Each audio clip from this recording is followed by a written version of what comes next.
Welcome everyone to this week's podcast. And I know you are going to truly love this guest that I am having today to chat with. Nathan Toleman is an influential figure in Melbourne's hospitality scene, widely regarded for shaping some of the city's most celebrated cafes and restaurants. As the founder of the Mulberry Group, Nathan has pioneered the creation of award-winning venues that have become icons of Melbourne's dining culture. Past venues in the group include Paddock, the Kettle Black, Higher Ground, and many more. His commitment to creating exceptional dining experiences has set new standards for the industry.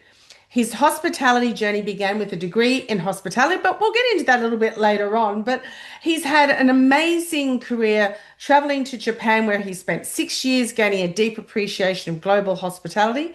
But in 2014, Nathan became an early investor in Loon, and that's where he is coming from to us from today, joining founder Kate Reid to help transform the business from a small operation into one of Australia's most renowned bakery brands. Nathan's strategic guidance played a key role in the company's expansion, establishing it as a benchmark in Australia's culinary landscape. He is deeply committed to social impact and community empowerment. We'll be chatting a little bit further on about he being the founder of the Common Ground Project, a not-for-profit community farm that focuses on food security by providing access to locally grown, healthy food, which fosters community collaboration and sustainability. As the founder of the Mulberry Group, Nathan oversees a portfolio of 9 venues, each dedicated to offering exceptional guest experiences while embracing environmentally conscious practices. Despite his demanding professional commitments, Nathan places immense value on his family. He treasures the time spent with his wife, Sarah, and their 4 children. Although we're in the middle of school holidays at the moment, Nathan, so I'm going to check with you and Sarah about that, ensuring that his personal life remains a priority and his diverse business ventures. Thank you so much for joining me, Nathan. How are you? My pleasure, Michelle. It's great to be here. That's great. And you're up there in Brisbane at Loon, so we've got the beautiful backdrop there. So look, let's get into some questions. But first, before I ask you this first one, why choose the word mulberry as your group name? Yeah, I mean, I guess probably about 15 years ago, we were obviously running and operating Paddock and Kettle Black and Higher Ground, and people kept asking us, "What's your company name?" And we never really had one. And then around the time when I started getting into regenerative farming, I bought a little farm down on the Mornington Peninsula, and it was called Mulberry Cottage, and it had a 100-year-old mulberry tree there. And that's kind of where my journey into regenerative farming and food security started. And then I kind of looked at the mulberry, and it's a really kind of beautiful fruit. It's not around for a long time, and you've got to be quick because they're kind of gone in a moment, and they leave a really strong mark on your hand. So I thought Mulberry Group it is. It's just perfect because I was mulling it over in my mind last night, that 3 a.m. situation. And I remember as a child growing up on a farm, and there was a home close to us, and the family that lived there had this magnificent mulberry tree. So as soon as the mulberries came out, we would climb up that tree and we would spend hours. And you're right, you'd have this purple dye, which I must say is my favorite color, all over our hands, our face, all over. I mean, I couldn't climb a tree today, but I just thought, why, mulberries, they're old-fashioned fruit, but they are a long-term stayer. And obviously you are in the hospitality industry. So thank you for sharing that. How did you first get into hospitality, and what led you to open your first venue? Yeah, it's a pretty simple story. I guess I moved around a lot as a kid, and had a lot of kind of tough times during my childhood. But I remember really at a young age, my parents took me to a hotel up in the country in a town called Marysville, and I went to this pub in the country, and just going in there, I just felt this sense of energy and excitement in the room, and just sort of seeing everyone having such a good time. I kind of realized at that point, like that hospitality and these places are where people can come to connect and feel, I guess, safe and supported. And from a really, really young age, from maybe 8 or 9 years old, I remember saying to people, when I grow up, I want to be a hotel manager, which is pretty weird. And but yeah, I guess for me, it's a way of helping to connect people, but also allowing myself to connect with others in a kind of a meaningful way. Yes. And yeah, so just the excitement of that. So after I finished year 12, I went straight to William Angus and studied hotel management. I was working in restaurants from probably the age of 15, in a pizza restaurant. And I just had this love of food, but also business and also design. And I think when you think about what hospitality is, it brings all of those components together. And when you do it well, it's kind of like amplifying all of those as much as you can. Yeah, yeah. And it's just bringing those three such strong components into the business to the forefront because, some people can have one part of that three, but it's bringing all three together. And it's been an interesting journey for you, not just here in Australia, but overseas. So why did you choose Japan to go there to study more of that global experience? Yeah, I just wanted to, I guess, take myself out of my comfort zone. And we get a little bit caught up in the world we live in sometimes. And I really wanted to learn a different language, to experience a different culture, and to try and kind of just take some learnings from other countries. Yes. I was over there doing a number of things, including teaching. I helped a lady grow. When I got employed by her, she had like a little classroom in her house. It was just me and her and a few kids. And my kind of business mind was like, imagine if we got a bigger site and we employed 5 or 6 teachers, we could grow this business. So we leased a karaoke place that had closed down, and she allowed me to design and fit it out with multiple rooms. And then I went out and employed various teachers, and we grew it to like 3,000 students over the 5 years I was there. So I think from a young age, I'd always just enjoyed creating businesses and creating spaces and bringing them together. It's just thank you so much for that because I didn't know where that story was going to go. But here you are in a disused karaoke space, and you create a business which could have really just stayed in that lady's room, but how much that's grown and the opportunity to employ people. But to me, you appear to be that person who is that conduit, Nathan, between the business mind, the person who wants to start the business and continue with the business, but they're connecting with our beautiful dining guests as well as the team that are part of that, isn't it? Yeah, I think I can't help but see potential and see opportunity. And when I'm kind of driving or when I'm living my life, I always look at things as potential. Yes. And whether it be for me or for somebody else, I just hate to see things that aren't at their full capacity or at fully optimized. So if I see something that I think has the ability or the potential to grow, I just can't help myself in terms of trying to maximize it. Which is great for the person that you're helping because we can't always see, I've had my business for 31 years and we can't always see, what's just in front of us by expanding that potential and igniting that. You were at the top of your game with 3 of Melbourne's best known cafes. What motivated you to sell them and start all over again? And what were you looking for beyond that success? Yeah, that's a good question. I guess my wife is a chef and we met working in restaurants 30 years ago. She was doing her apprenticeship and I was managing the restaurant in Little Bourke Street. And I guess I'd always loved working in restaurants. And around the time I was 30, when we decided we wanted to open our first venue, we felt like there were a lot of restaurants that were doing great things and there were a lot of coffee shops, but there was this real gap in the middle of like a high quality kind of restaurant style cafe that offered the same kind of experience as a restaurant, but for a smaller price point. And so we kind of had this idea to create a cafe that kind of filled the middle gap. And at the time, that was Apt in Elphington, which was this tiny little cafe. We basically rented it for like $400 a week. We borrowed $50,000. We went and got all the chairs for $1 from auction. The fridges are all secondhand, but we built this cafe for a really small budget.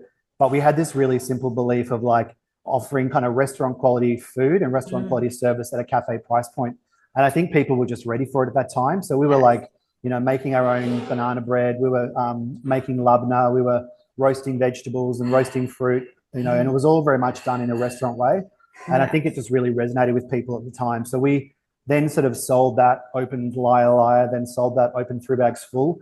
And I guess at that time, I realized that I had a kind of a tendency to want to create. And I guess like an artist, you paint a picture and then you look at the picture and then you want to paint another picture. So for me, that was very much about what I was doing. It was bringing together design and hospitality in a way that allowed me to do what I love, to express myself creatively, but also the business side of it. So we kind of were doing that, and we never really had an end goal or a kind of a plan. It was just to do. And so we got to the point where we had, like you said, top paddock, Kettle Black, and higher ground. And I kind of got to the point where I was like, is this it? Is this kind of all it's about? And obviously we were very successful, and we thought what success meant was to, to buy a holiday house. And I bought this farm, as I mentioned, down in Merricks, and I went down there every weekend. And I was like, spending my time gardening and raking and doing all these things. But as much as I loved it, I felt very disconnected from people and the community. And I also felt like, as a restaurateur and as an operator, the things I need and the things I rely on are people and food. And these are actually, they're a resource, but they're also an asset. And I realized that, what am I doing to protect or to preserve these resources? Yeah. And so the decision was made to sell the cafes, to sell our farm, and then to sort of start again, in a way, creating a platform for restaurants to be able to show people, the importance of growing food, how it's grown, where it's come from, the fact that the way we eat and what we eat is directly impacting our mental health, our physical health, and also the environment that we live in. And then there was just this opportunity that kind of, I wanted to create a farm where people can come and experience, growing food. And, I guess at the time we started it, it was a way for chefs to come down and learn about food, which of course was a great idea. And then we opened 5 restaurants in 2018. As you can remember, that was a lovely time of the world. And then in 2019, we all got locked up and shut down. So I had 5 restaurants and a farm and a mortgage and 4 kids and business loans. And I was like, great, I'm going to lose everything here. Yeah. But I think it's hard to believe that something really positive was able to come out of that. We were given a small amount of money from a local food relief who said, hey, we want to look after your chefs and support you. Can we get you to prepare some food relief meals for the community? And I sort of looked at it and said, well, look, my team and I have all got houses. We're all pretty comfortable. We've got JobKeeper. Why don't we find a way to support those people who are most at risk and who are most in need?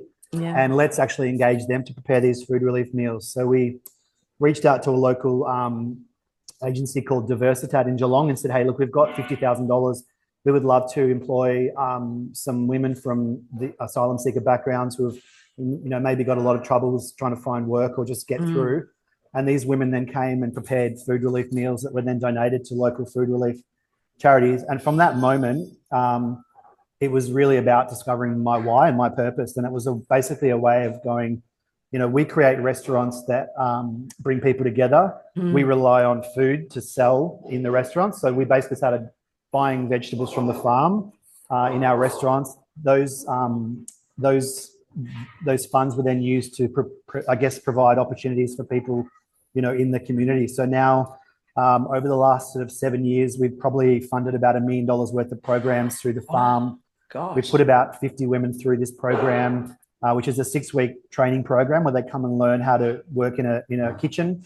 And then we help them find employment, and about 80% of them have now gone on to find employment.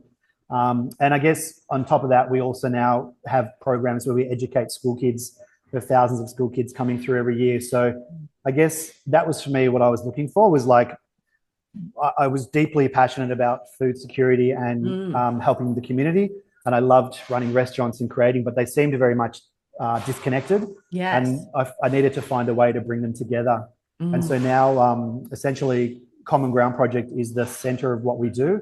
And all of the restaurants that we operate simply support Common Ground Project. So there's a kind of a saying that when you have a why, the how is really easy. And I'd probably never had a why before. I just did. And that was good, but it wasn't probably enough for me. Yes, yeah.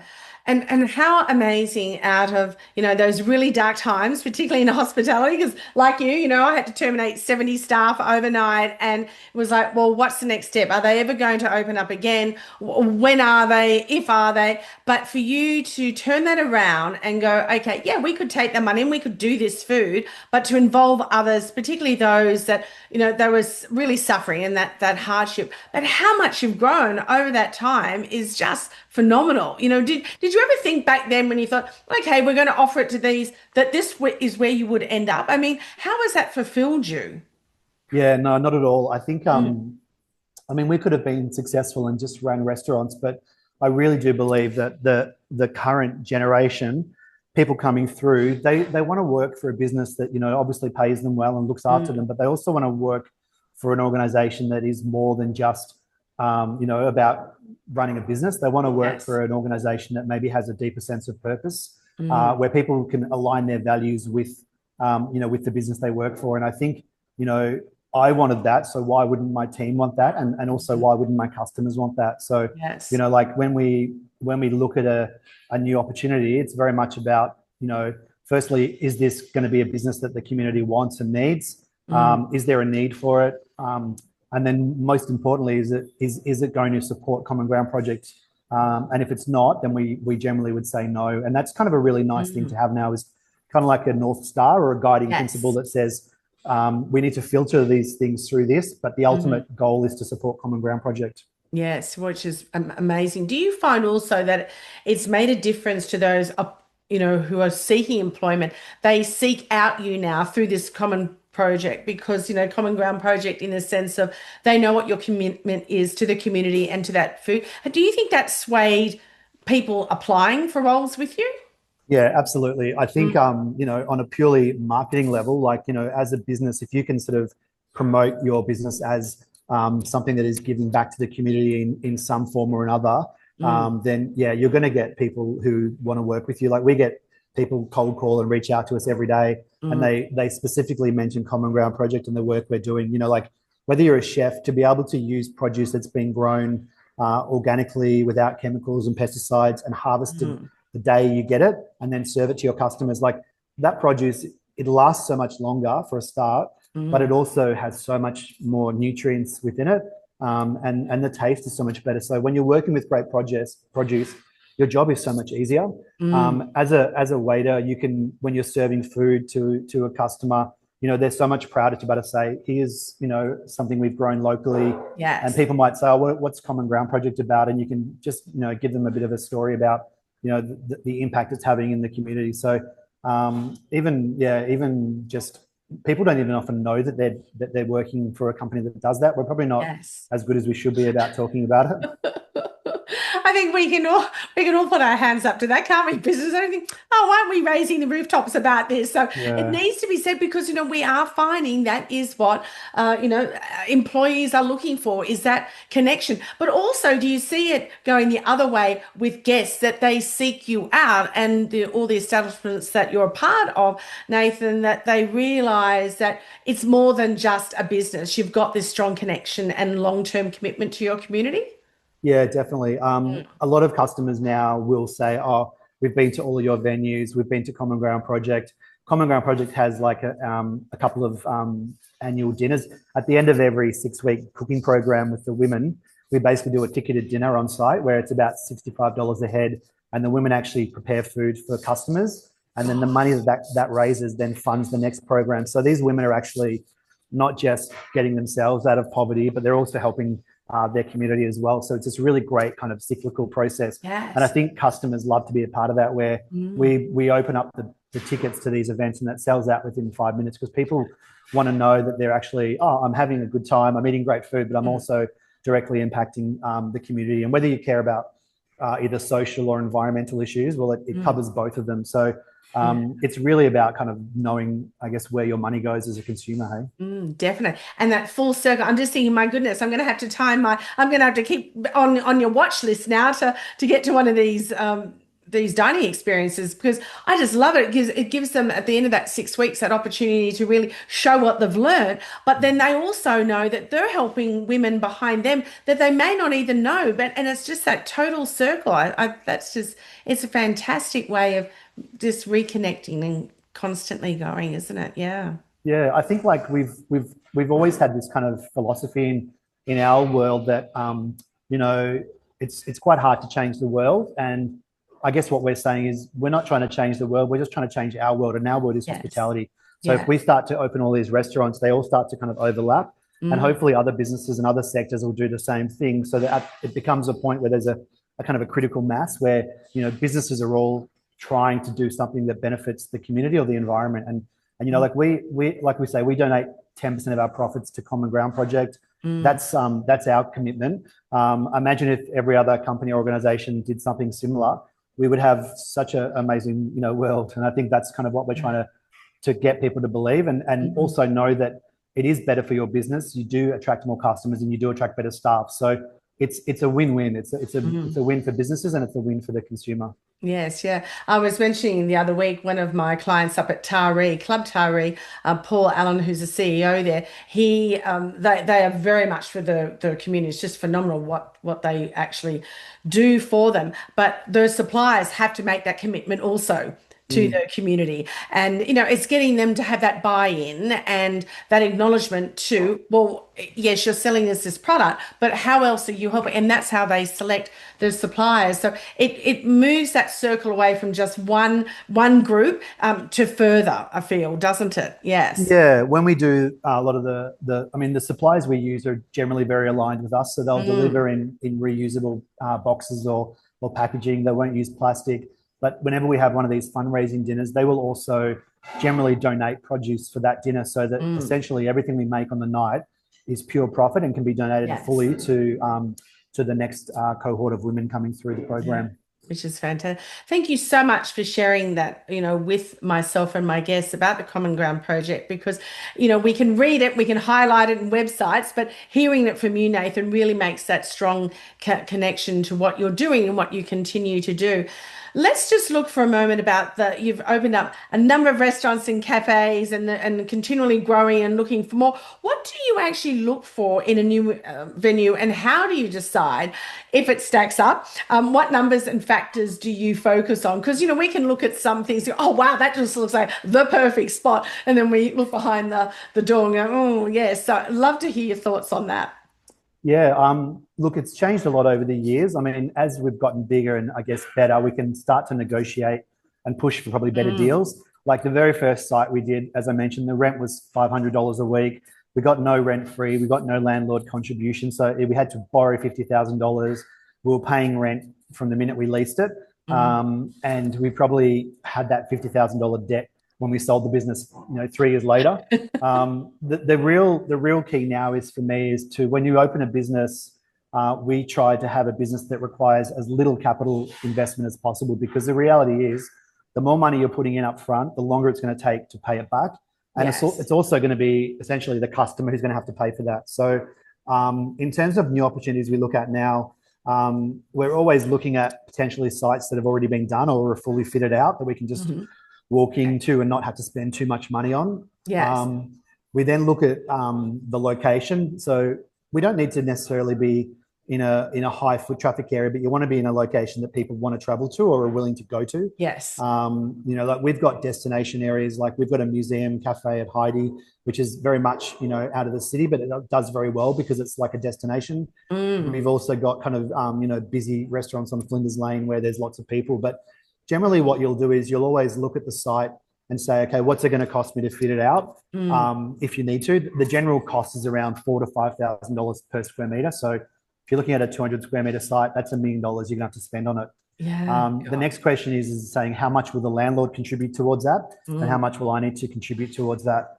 And so we would generally ask the landlord to give us a contribution of between 40 to 50% of the total of the 10-year lease, whatever that cost is. So if the rent's $100,000 a year over 10 years, that's $1 million in rent over 10 years. We would generally ask for about $500,000 or 50% of that as a contribution, knowing that we need to make up the rest.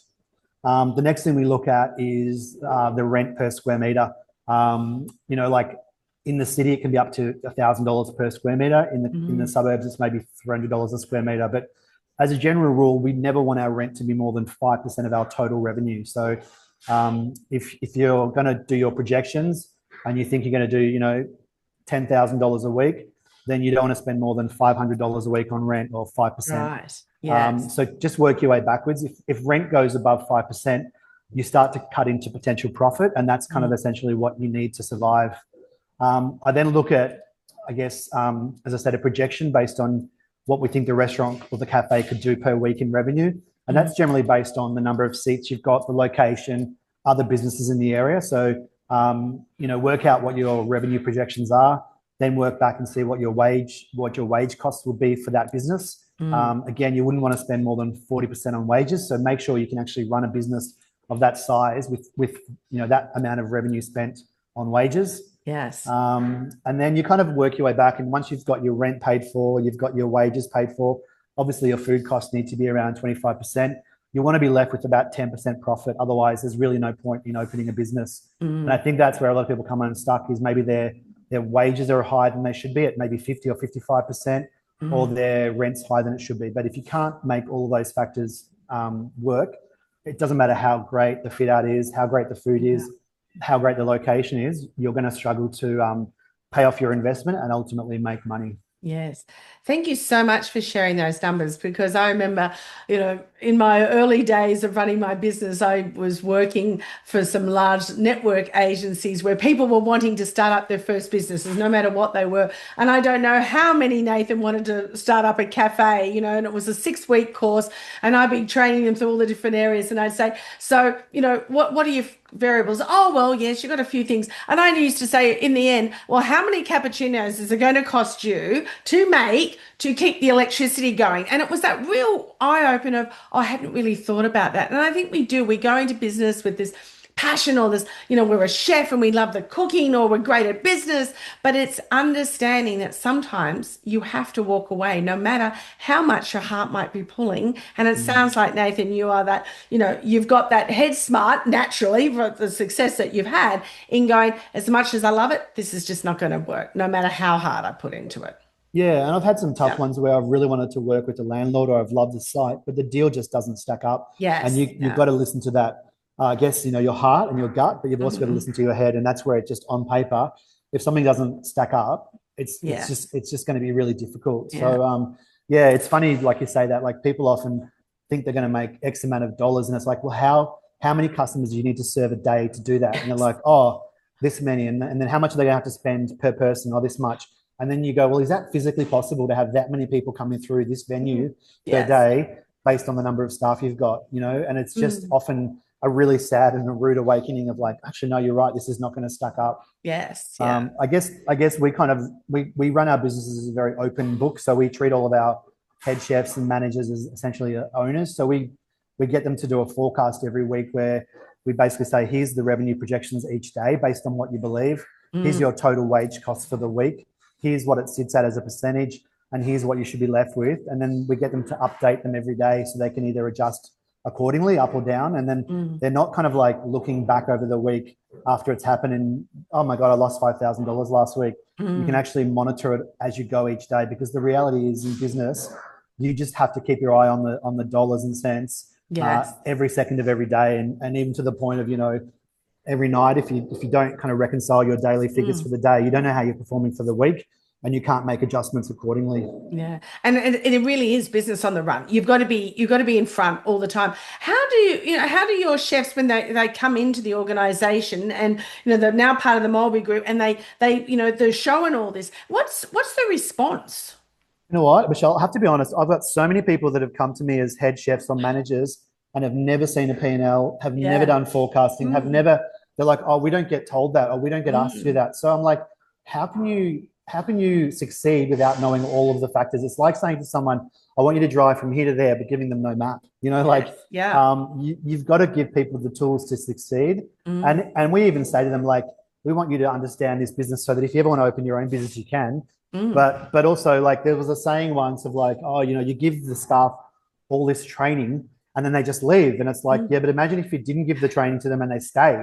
That's worse, right? So our belief is give them all the training they need and hope they're going to stay. Yes. But if they do leave, that's okay. At least while they've been with you, they've actually been able to do their job successfully, because, the number of people that come into our businesses as managers, as head chefs, as senior staff, who have never been given any oversight or accountability when it comes to forecasting or financial is unbelievable. Yeah, and it's just they're going in blind. They don't know, but they also don't have that accountability for food wastage, for instance, because, well, they don't know what the costs are, so then they'll just use it and they just assume everything is going along merrily. And then when it doesn't, it's like, well, how did I know this? Because they're not involved. So I was wondering how that would stack up, because yes, I've seen that myself, where people just go, well, I just don't know what a P&L is. I haven't, or the owner hasn't shared any information with me. Yeah, look, I think it's really unfortunate. And I also now, whenever I have a new management team, I'll always say to them, I don't know what you know. I don't mind if you don't know anything. So what I'm going to do is treat you all like you don't know anything for the first few weeks. I'm going to run you through the whole process of essentially opening a business. And the first question I say is, okay, how big do you think this venue is? How many square meters do you think it is? And they're like, oh, 200 square meters, 400.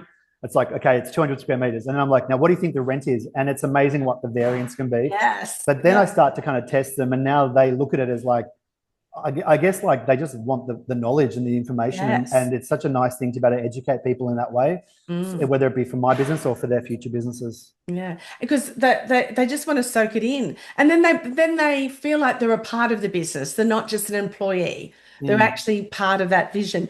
So looking to the future, what do you think the next generation of hospitality leaders need to prioritize to keep the industry both profitable and meaningful?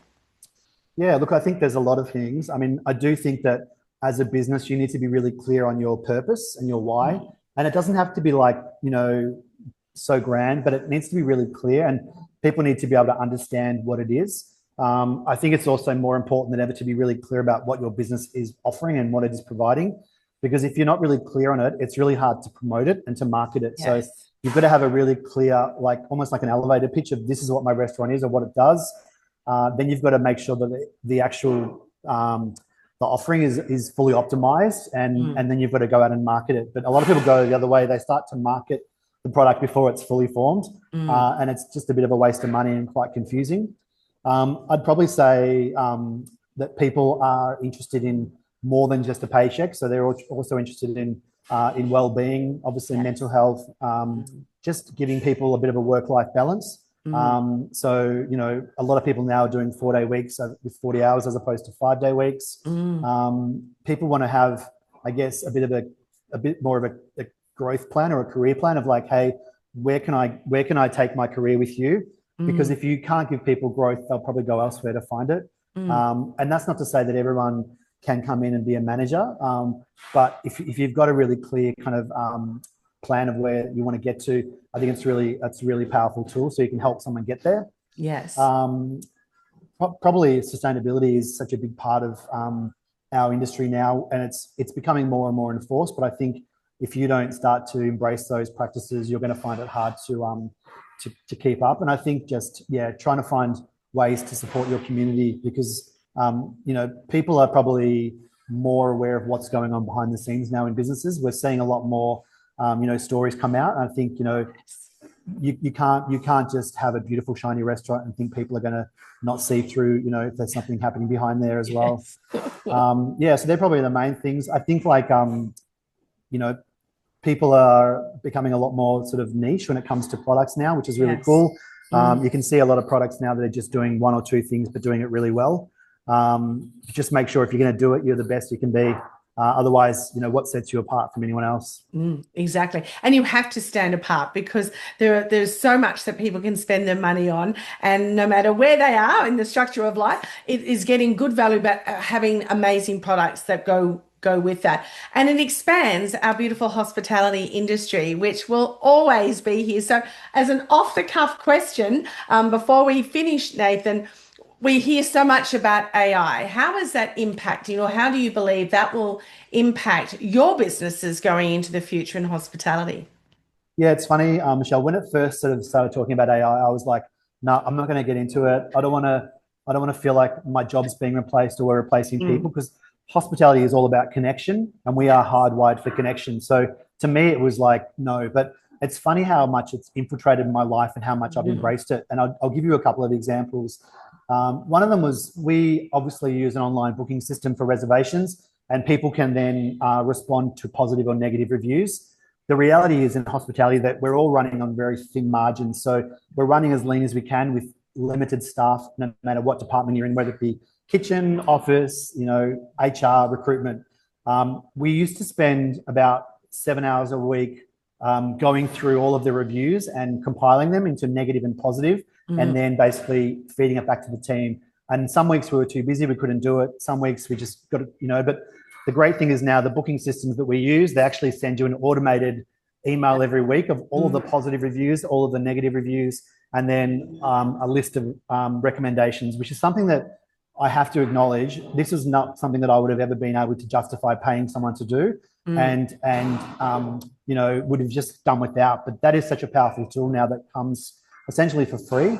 Yes. Another one I would say would be, you know, most restaurants don't have a reservations department or, you know, an answering machine that gives people many options.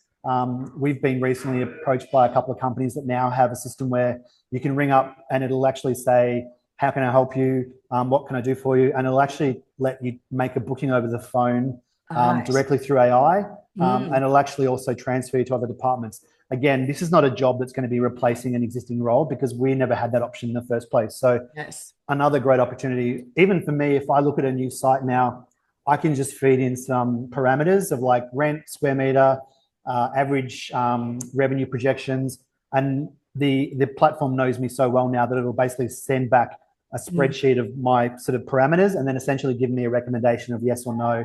So these are all things that they're not necessarily replacing what I do. They're just adding value to what I do. And I think, yeah, it's not something that we are going to, you know, not have in our industry. I think it just allows people to be more human facing and human centric and actually do their job without having to be distracted by, you know, running and responding to multiple emails and things like that. Yeah, I definitely agree. I see it as enhancing our industry because it gives us that opportunity to be more present when we're dining, you know, when we're there with our dining guests and creating those amazing memories. Nathan, thank you so much for your time. I know you're a phenomenal businessman. You've got 1,000 things going on. We'll put all the links in the show notes to the Mulberry Group and, of course, about the Common Ground project so people can learn more about that. Hopefully get a ticket to one of those dining experiences. But is there anything like you'd like to share before we finish up that I haven't asked you at all?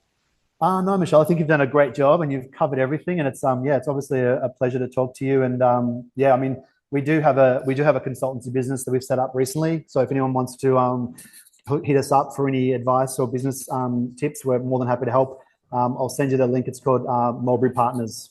Wonderful. We'll certainly share that. Thank you very much, Nathan. Have a wonderful day. Thanks, Michelle. Thanks, everyone.